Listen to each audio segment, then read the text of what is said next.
Assalamualaikum warahmatullahi wabarakatuh. Alhamdulillahirabbil alamin. Assalatu wassalamu ala asrofil anbiya'i wal mursalin wa ala alihi wa ashabihi ajma'in. Amma ba'du fa ya ibadallah ittaqullaha haqqa tuqatih wa la tamutunna illa wa antum muslimun. Alhamdulillah, Bapak-bapak yang dirahmati Allah, kita bersyukur kehadiran Allah Subhanahu wa taala. Siang hari ini kita bisa silaturahim, bisa thalabul ilmi. Mudah-mudahan ini akan menjadi tabungan kebaikan kita di akhirat nanti. Mari kita melanjutkan. Tapi sebelum itu mungkin saya akan menambahkan keterangan tadi yang disampaikan oleh Pak Ustadz Fatah Bintoro tadi tentang akobah ya. Baiat akobah itu justru yang awal nih, paling awal. Baiat akobah pertama itu ada 2 kali. Pertama itu yang diikuti sekitar 12 orang tokoh Aus dan Khazraj. Kemudian tahun berikutnya ya, tahun berikutnya di musim haji juga, haji masih jahiliyah tapi itu 80-an, sekitar 80 ya. Nah, itu yang kedua. Baru tahun berikutnya peristiwa hijrah itu tadi, pengiriman Mus'ab bin Umair tadi. Kemudian salah satunya yang ikut Aqobah 2 itu misalnya Mu'adz bin Jabal. Dulu masih muda sekali. Bahkan beliau wafatnya itu juga masih muda ya. Sekitar 30 tahun lebih sedikit, padahal itu zaman Nabi juga sudah wafat, sehingga menunjukkan ketika ikut Baiatul Aqobah juga masih muda, tapi cerdas, pintar. Bahkan Rasulullah SAW sendiri menyabdakan bahwa a'lamu ummati an halal wal haram Mu'adz bin Jabal. Paling tahunya dari umatku ini tentang halal haram itu adalah Mu'adz bin Jabal. Nah, itu kelebihan, keutamaan beliau. Kemudian tadi warga Madinah tadi yang bagaimana bisa tertarik kepada ajakan Rasulullah, itu adalah informasi dari Yahudi. Tapi sebenarnya informasinya itu dalam kondisi tidak kok orang Yahudi itu ingin berdakwah, ingin agar mereka orang-orang Aus dan Khazraj ini mengikuti mereka. Sebenarnya tidak dalam posisi seperti itu. Yang terjadi itu sebenarnya di Madinah itu mereka sudah berseteru lama ya, saingan antara Aus dan Khazraj itu dengan Yahudi. Sampai-sampai Yahudi itu selalu membanggakan, nanti Allah akan menurunkan nabi terakhir yang nanti akan berjuang bersama kami, akan mengalahkan kalian. Nah, gitu. Orang Yahudi itu justru itu digunakan untuk sesumbar begitu. Ketika mereka sering dengar seperti itu, lah orang Aus dan Khazraj kan nggak punya hubungan ke langit ya, nggak bisa apa-apa masalah itu. Tapi begitu mendengar ada bahwa di Mekah ada orang yang mengaku nabi, nah itu ingat ya bahwa ini saingannya sering nyebut-nyebut itu, jangan-jangan itu betul-betul itu. Akhirnya mereka berencana untuk segera menelisik itu, menyelidiki itu, jangan sampai kedahuluan orang-orang Yahudi gitu. Nah, akhirnya betul mereka mengirim utusan tokoh-tokohnya itu dengan izin Allah mendapatkan petunjuk hidayah sehingga mau menerima Islam ini. Nah, itu sebenarnya kemarin di bab ini juga ya, yang halaman 201 itu loh. Itu kan Baiatul Aqobah itu. Jadi Nabi itu berdakwah bertahun-tahun di Mekah itu, di pasar Uqad, di musim haji itu hampir tidak ada hasilnya, seolah-olah begitu. Sampai peristiwa ini orang-orang Ansor ini, orang-orang Aus dan Khazraj ini yang kemudian mau berbaiat itu ya. Nah, itu di halaman 201 bawah. Terjemahnya 203 ya. Yang terjemahnya di 203. Nah, itu Aqobah itu. Oh iya, ini 70 orang ya. Ya, 70 orang ini. Baik, ini tentang Baiatul Aqobah. Kemudian ada juga perempuan yang berbaiat di waktu hijrah. Jadi urutannya kalau bisa diurutkan kan Aqobah 1, Aqobah 2, Terus perempuan yang hijrah itu juga diuji dengan baiat nanti ya, bab yang akan kita baca setelah ini. Nah, kemudian baiatur ridwan itu tadi, baiat syajarah. Kemudian ada satu lagi yang keterangan yang mau saya tambahkan, hadis kemarin tentang unta buden dan jazur ya.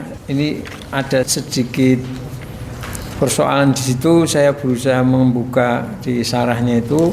Ada keterangan beberapa ahli syarah seperti Imam Qadhi menjelaskan ini. Ya, ini kemarin hadis wa naharna, hadis 180 halaman 212. Wali Ahmad wa naharna yauma idzin sab'ina minal budni.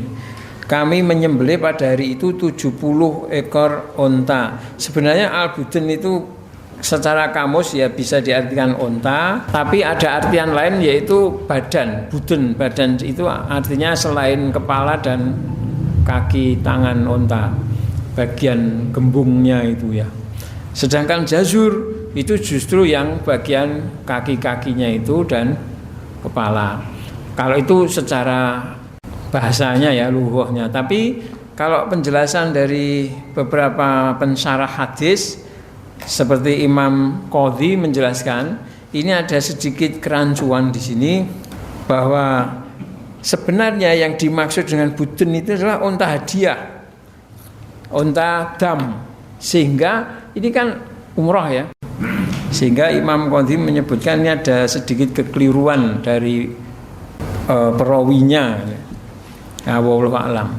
Jadi dari penjelasan para ahli hadis membedakan antara unta al-budun dan al-jazur. Al-budun itu digunakan untuk diniatkan dam yang dibawa dari Mekah, Madinah ya, yang kemudian disembelih di situ ketika tidak jadi umroh di tahun itu.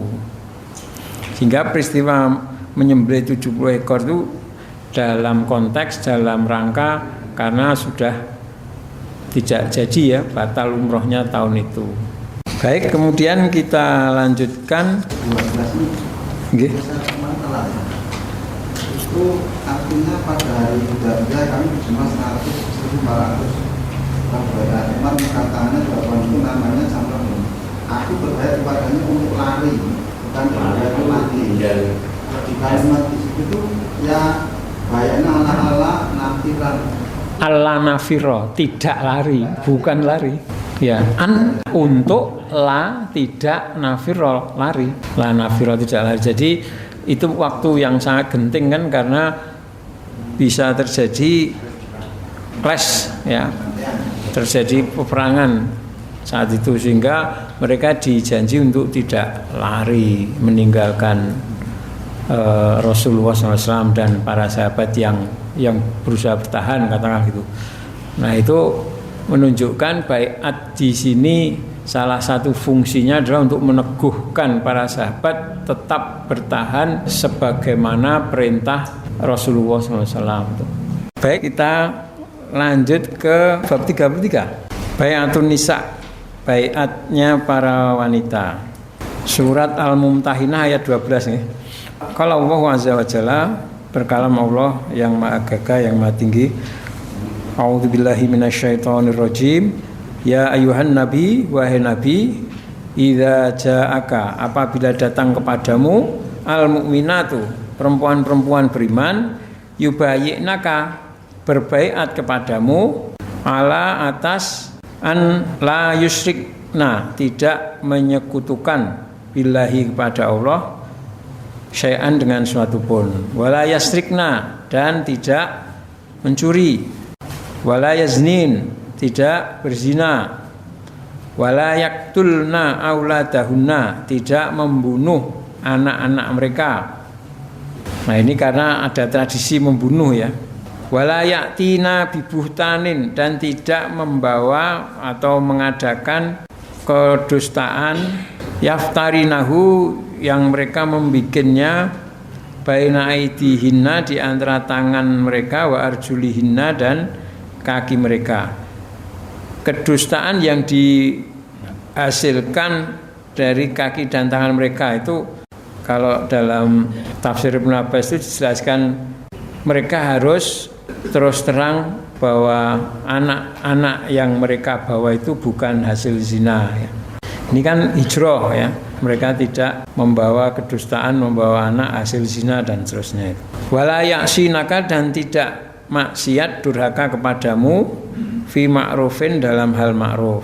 Ya'sinaka fi ma'ruf nanti ada juga contohnya di bawah di hadisnya ya. Fabayyina, maka baiatlah mereka. Nah, ini perintah ya. Fi'il amr, perintah pada Nabi. Maka baiatlah mereka, wastaghfir, dan mintakanlah ampun lahun untuk mereka, Allah, kepada Allah. Innallaha, sesungguhnya Allah, ghafurun, maha pengampun, rahimun, maha penyayang. Wahyu yang diturunkan ini menjadi pedoman bagi beliau Nabi Muhammad SAW, isi dari baiatnya untuk wanita. Apa itu? Satu, tidak menyekutukan ya, la yusyrikna billah, tidak menyekutukan Allah. Yang kedua, tidak mencuri. Tiga, tidak zina. Empat, tidak membunuh anak-anak yang selama ini jadi tradisi. Jadi anak perempuan dikubur hidup-hidup. Wah, ini kekejaman yang luar biasa. Dari syariat Islam itu betul-betul menghapus, tidak mentolerir sama sekali itu. Kemudian yang kelima, tidak membawa kedustaan akibat perbuatan berzina. Kemudian yang kelima, tidak durhaka dalam masalah fi ma'rufin, dalam hal yang baik. Nah, 5 ini isi baiat untuk wanita. Itu syaratnya 5 harus dipenuhi semua. Nanti ada yang rodok ngenyang-ngenyang sidik. Nah, bagaimana nanti ya? Kita lanjutkan dulu di hadis 184. An Aisyah, dari Aisyah radhiyallahu anha, qalat, berkata, kanatil mukminat, adalah perempuan-perempuan beriman, idza hajarna, jika mereka hijrah, ilan nabi, kepada Nabi sallallahu alaihi wasallam, yamtahinuhunna, beliau menguji mereka. Maka disebut surat Al-Mumtahanah ya, ujian bagi perempuan-perempuan. Maka Nabi menguji mereka biqaulillahi, dengan dasar kalam Allah Ta'ala. Ini tadi famtahinuhun itu. Kalau yang ini ya, idza ja'akumul mu'minatu muhajiratin, ketika mereka berhijrah datang pada Nabi untuk mengikuti Nabi, maka syaratnya harus diuji dengan ini. Ila akhiril ayah, sampai akhir ayat. Qalat Aisyah, itu berkata Aisyah, faman aqarra, maka barang siapa yang berikrar. Jadi ikrar ini yang ditanyakan Pak Solehan kemarin ya, istilah ikrar. Apa bedanya? Ini baiat itu isinya juga ada ikrarnya, cuma ini secara istilah saja, nanti kita terangkan. Faman aqarra, maka barang siapa yang berikrar bihadza syarti, dengan syarat ini, syarat yang 5 tadi, minal mukminati, dari mukminat, faqat aqarra, maka sungguh dia telah berikrar bil mihnah, dengan ujian tersebut. Maksudnya berarti dia menerima dan diterima ikrarnya itu, ujiannya itu lulus ya. Asal mau berikrar lulus, nah, seolah-olah gitu. Faqat aqarra, ya sudah, dia lulus. Fakana, maka adalah Rasulullah sallallahu alaihi wasallam, idza aqrarna, apabila mereka berikrar, bidzalika, dengan yang demikian itu, min qaulihinna, dari ucapan mereka, ketika mereka sudah mengucapkan itu, qala, maka bersabda lahuna, kepada mereka. Siapa yang bersabda? Rasulullah SAW. Intolikna, silahkan pergi. Maksudnya ya sudah selesai, silahkan, boleh pergi, boleh kembali. Fakot bayatukunna, karena sungguh aku sudah membaiat kalian. Artinya baiatnya sudah selesai, cukup dengan ikrar, ucapan. Hanya dengan ucapan saja. La wallahi, tidak, demi Allah. Ini masih kata-kata Aisyah ya. Mamasat, tidaklah menyentuh, yadu, tangan Rasulillahi sallallahu alaihi wasallam, yada imra'atin qattu, yada tangan imra'atin perempuan qattu sama sekali. Ghairu selain annahu bahwasannya baya'ahunna membaiat perempuan-perempuan itu bil kalam dengan ucapan. Jadi tidak ada sentuhan tangan sama sekali, tidak ada salaman sama sekali. Ghairu selain itu bil kalam, kecuali dengan ucapan saja gitu. Nah ini kata-kata Aisyah, la wallahi masat, tidak pernah Nabi menyentuh tangan perempuan. Wallahi demi Allah, tidaklah akhadha mengambil Rasulullah SAW ala nisa atas perempuan illa kecuali bima dengan apa yang amarahu Allah perintahkan. Maksudnya akhadha tidaklah mengambil, maksudnya mengambil janji, mengambil isi baiat, mengambil syarat kecuali yang ditentukan oleh Allah, yang diperintahkan oleh Allah. Jadi ya 5 itu. Beliau tidak menambahi, tidak mengurangi. Nah, itu maksudnya gitu. Ma akhadha Rasulullah SAW ala nisa illa bima amarahu. Jadi persis plek tuh. Nabi memang luar biasa ya. Dalam segala apapun beliau sangat hati-hati sekali, tidak menambah, tidak mengurang apa yang Allah perintahkan.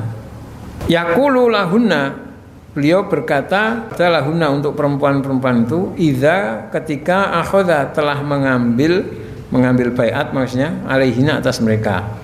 Qad bayatukunna, kalian sudah saya baiat. Kalaman dengan ucapan ya, dengan ucapan, tidak dengan jabat tangan tadi. Wa fi riwayatin, dan di dalam riwayat yang lain, faman aqarra, maka barang siapa yang berikrar bihadza syarti dengan syarat-syarat ini minal mu'minat dari para perempuan, qala laha, maka berkata kepada mereka, pada perempuan itu Rasulullah SAW, qad bayatuki, aku sudah membaiat kalian, membaiatmu, kalaman begitu dengan ucapan ya. Sudah cukup ngomong didengar oleh Nabi, sudah qad bayatukun, aku sudah membaiat kalian. Wala, dan tidak, wallahi demi Allah, wallahi itu pakai kasrah ya, wallahi. Kalau wallahu dan Allah itu, jadi kalau sumpah wallahi demi Allah, mamasa tidak menyentuh yaduhu tangan beliau, yadam ra'atin dengan tangan seorang perempuan, qattu sama sekali, fil mubayaati dalam membaiat, dalam perbaiatan itu tadi. Ma yubayi'uhunna, tidaklah beliau membaiat mereka illa biqaulihi, kecuali dengan ucapannya qad bayatuki, aku sudah membaiat kalian, ala dzaliki, atas itu tadi, atas syarat-syarat itu tadi. Nah ini isi baiat dan cara Nabi membaiat para perempuan. Bagaimana beliau seorang Nabi yang sangat disiplin, sangat teguh, sangat amanah. Allah menurunkan ayat seperti itu ya, persis seperti itu dijadikan sebagai syarat baiat. Kemudian saya kaitkan juga dengan yang kemarin ditanyakan oleh Ustadz Solehan kemarin tentang istilah ikrar.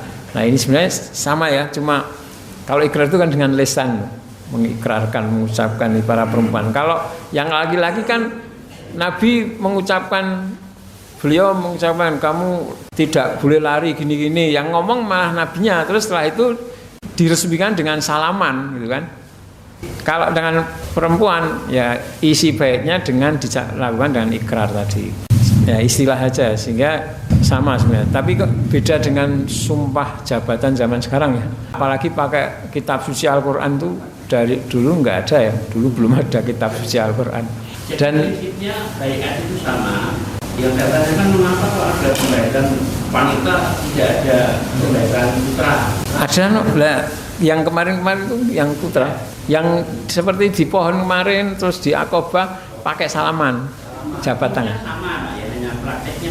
Ya prakteknya kalau perempuan mengucap, ya. Dan pengucapannya itu saja nanti di belakang itu hanya menjawab ya saya sanggup, itu sudah cukup ya. yang menyampaikan Nabi, kalian sanggup untuk ini. Nah, itu.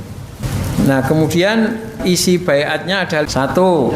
Tidak musyrik, 2. Tidak mencuri, 3. Tidak zina, 4. Membunuh anak, 5.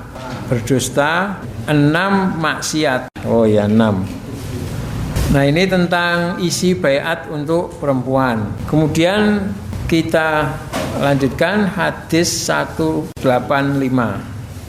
An Ummi Atiyah, dari Ummi Atiyah radhiyallahu anha qalat berkata, bay'ana nabiyya, kami berbaiat kepada Nabi sallallahu alaihi wasallam.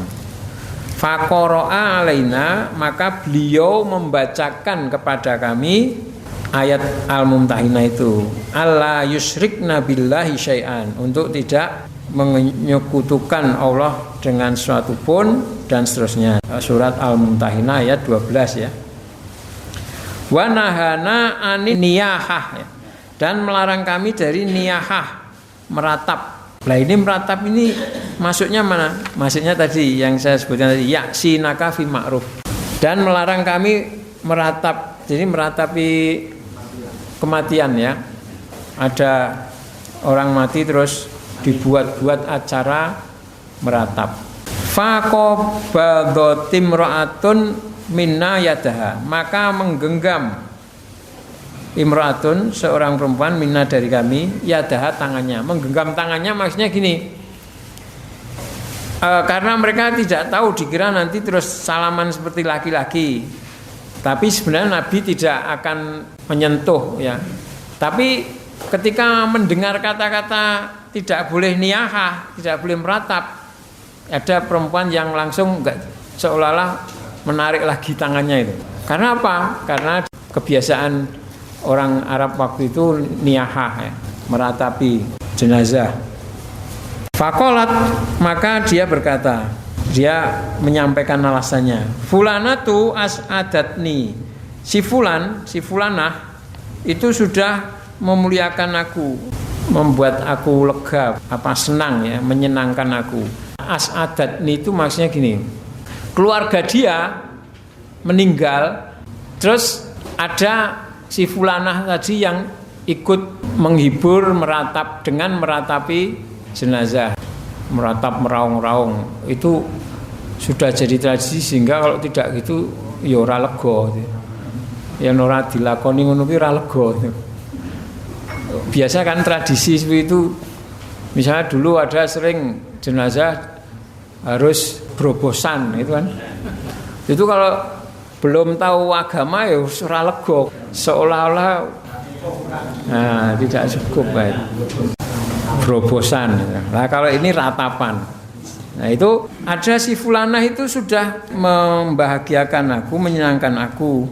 Wa ana uridu, dan aku bermaksud an ajziyaha, untuk membalasnya, membalas kebaikannya, balas budi. Saya juga akan seperti itu. Ya seperti orang sekarang ini kan, kalau mantu atau mantenan itu nyumbang misalnya ya, kan ada toh yang terus dicatat sapa sing nyumbang. Besok ya bisa balas. Itu ajziyaha itu seperti itu, pengen balas dulu. Nah, sama. Nah, ini maksudnya juga begitu, saya ingin membalasnya. Falam yakul syai'an, maka tidaklah Nabi berkata sesuatu pun. Jadi dia beralasan begitu, Nabi diam saja. Fadhahabat, maka dia pergi. Sumarjaat, lalu kembali lagi, kembali menemui Nabi lagi. Fama wafat, maka tidaklah memenuhi baiat itu, maksudnya mengiyakan baiat itu, imra'atun, seorang perempuan pun, illa kecuali Ummu Sulaim. Wah, kalau Ummu Sulaim langsung terima semua, langsung siap berbaiat pada Nabi. Ya, Ummu Sulaim wa Ummul Ala wa ibnatu Abi Sabroh imra'atu Mu'ad, istrinya Mu'ad. Ibnatu Abi Sabroh wam ra'atu Mu'ad, beberapa orang. Nah, jadi akhirnya yang siap untuk berbaiat pada Nabi beberapa orang itu. Yang lainnya karena masih mikir-mikir Tadi antara lain niyahah tadi ya. Walin Nasai, dan bagi Imam Nasai, qultu, aku berkata, aku ini yang tadi ya, perempuan tadi, ya Rasulullah, wahai Rasulullah, inna mra'atan, sesungguhnya ada seorang perempuan yang as'adatni, telah menyenangkan aku fil jahiliyah, di masa jahiliyah. Fa'adhabu, maka aku akan pergi menemuinya, maksudnya fa'us iduha, aku akan membahagiakan dia juga, ingin menyenangkan dia. Summa aji'uka, baru aku akan datang kepadamu, fa'ubayi'uka, lalu berbaiat kepadamu. Maksudnya di situ bolehkah gitu ya. Qala, Nabi menjawab, idhabi, kamu ya silahkan sana pergi. Fas'idiha, kamu senangkan sana gitu. Nah, rupanya kalau ini agak lain ya. Kalau tadi diam saja, kalau ini coba ya silahkan kamu tunaikan dulu sana. Tapi ini tentunya ya karena terkait sudah berjanji untuk membalas kebaikan, sehingga istilahnya itu ya sekali itu saja ya. Qalat, dia berkata, fadhahabtu, lalu aku pergi kepada perempuan yang disebut tadi, fasa'atuha, lalu aku menyenangkan dia. Sumajitu, lalu aku datang pada Nabi ya. Fabayatu, lalu aku berbaiat pada Rasulullah sallallahu alaihi wasallam. Qalat, dia berkata, akhadha alaina, mengambil atas kami, siapa? Rasulullah sallallahu alaihi wasallam, al bai'ata, bai'at, mengambil bai'at, ala, atas, alla nanuha, untuk tidak meratap. Nah, akhirnya setelah itu mereka baru sanggup untuk tidak meratap. Wali Ahmad dan milik Imam Ahmad, qalat, perempuan itu berkata, kuntu, adalah aku, fiman, termasuk orang yang bay'an Nabi, membaiat Nabi SAW. Fakana, maka adalah, fima, termasuk apa-apa yang akhadha, beliau mengambil baiat, maksudnya alaina, atas kami, an, bahwa la nanuha, kami tidak meratap, wala nuhaddisa, dan tidak ngobrol ya, bercakap-cakap, bercengkrama, minar rijali, kepada para laki-laki, illa, kecuali mahroman, kepada mahrom. Nah, ini tidak gampang untuk ngobrol, bercakap-cakap. Nah, ini repotnya kalau dalam institusi pekerjaan ya. Sekarang itu ada istilah kesetaraan gender. Tidak boleh menghalang-halangi apabila perempuan mau berkarir segala bidang. Nah, itu.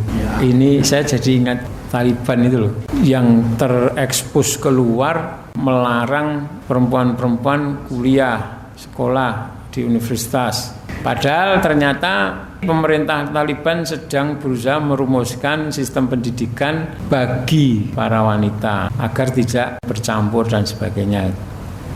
Nah, itu memang sesuatu yang berbau syariat, akhirnya menjadi alergi bagi orang-orang yang tidak suka Islam. Apa-apa yang berbau syariat itu membuat kebencian bagi orang yang memang hizbus syayatin itu. Apa-apa syar'i itu. Nah, karena jengkel tidak bisa menyerang langsung Islamnya, yang diserang Arab. Wah, Arab, wah Yaman, wah ngelunjak dan sebagainya. Itu akhirnya seperti itu kata-kata yang muncul. Padahal sebenarnya karena kedongkolan mereka tidak bisa langsung tes kepada Islam. Sebenarnya bencinya kepada Islam ya. Tapi dengan bahasa apa supaya tidak kelihatan. Kecuali kalau memang betul-betul sudah menguasai, mendominasi betul-betul, mungkin seperti di Tiongkok itu akhirnya nasib muslimin seperti di Uighur ya. Maka hal-hal seperti ini seharusnya kita peka. Jangan bosan-bosan, jangan merasa kalah, merasa lemah untuk menyampaikan isi ajaran Islam itu pada masyarakat awam ya. Kalau bapak-bapak sekalian kesempatan kultum atau ngisi Jumatan atau apa itu, sampaikan apa adanya ini dengan penjelasan yang cukup tentang syariat Islam. Jangan kalah dengan jargon-jargon mereka itu seperti politik identitas dan sebagainya. Nah, ini tentang isi dari baiat. Dari sini kita dapatkan dinamika dakwah Nabi pun juga ada seperti itu. Ketika turun perintah Allah, kadang-kadang ada toleransi walaupun ada batasnya ya. Seperti dulu ada ayat yang melarang khamr itu kan tidak langsung haram ya. Hanya menyindir saja bahwa itu perbuatan yang tidak baik. Allah mengakui ada manfaat, tapi kemudian turun lagi akhirnya sampai kepada betul-betul haram. Begitu juga Aisyah pernah menyampaikan ayat-ayat yang turun waktu kami di Mekah itu adalah tentang jannah, tentang neraka, tentang hari akhirat nanti. Tidak langsung masalah hukum, masalah pencuri potong tangan, zina dirajam. Kalau itu yang turun pertama kali, niscaya orang-orang Arab itu akan lari. Nah, ini termasuk salah satu yang sudah mendarah daging, membunuh anak perempuan dan meratap, sudah mendarah daging. Sehingga ada sahabat yang dari kalangan Ansor ini ya, yang akhirnya sempat ngenyang dulu. Nah, ini saya tak menuhi entah dengan jalan meratap atau hanya menyampaikan saja bahwa sekarang tidak bisa lagi seperti itu, kemudian baru datang pada Nabi untuk berbaiat. Nah, ini dinamika dakwah beliau ya. Mungkin ada yang mau ditanyakan? Tentang poin penting juga jabatan wanita. Ya, Nabi ada dan wanita seperti ini. Iya. Ini kan kadang-kadang orang bilang, mengaku dari nafsu ya anak gitu, kadang gampang gitu. Ya, nah ini mungkin salah satu sebabnya adalah ketika masih banyak umat Islam kan belum mempelajari secara intensif seperti ini, sehingga ya belum tahu bahwa ternyata ada kejadian-kejadian Nabi begini. Maka perlu memang lebih banyak lagi kita menyampaikan hadis-hadis seperti ini. Kecuali kalau memang orang yang sudah betul-betul ndablek ya, dibacakan hadis gini ya podo wae, tidak mikir sama sekali. Baik, yang lain? Nggih, baik, kalau sudah tidak ada pertanyaan lagi, mari kita akhiri pengajian sore hari ini dengan harapan mudah-mudahan Allah akan selalu membimbing kita ini istiqomah untuk menegakkan sunnah Rasul sallallahu alaihi wasallam, dan semoga kita dikaruniai husnul khotimah. Fa aqulu qouli hadza astaghfirullah li wa lakum alhamdulillahirabbil alamin. Assalamualaikum warahmatullahi wabarakatuh. Dengan Bapak kajian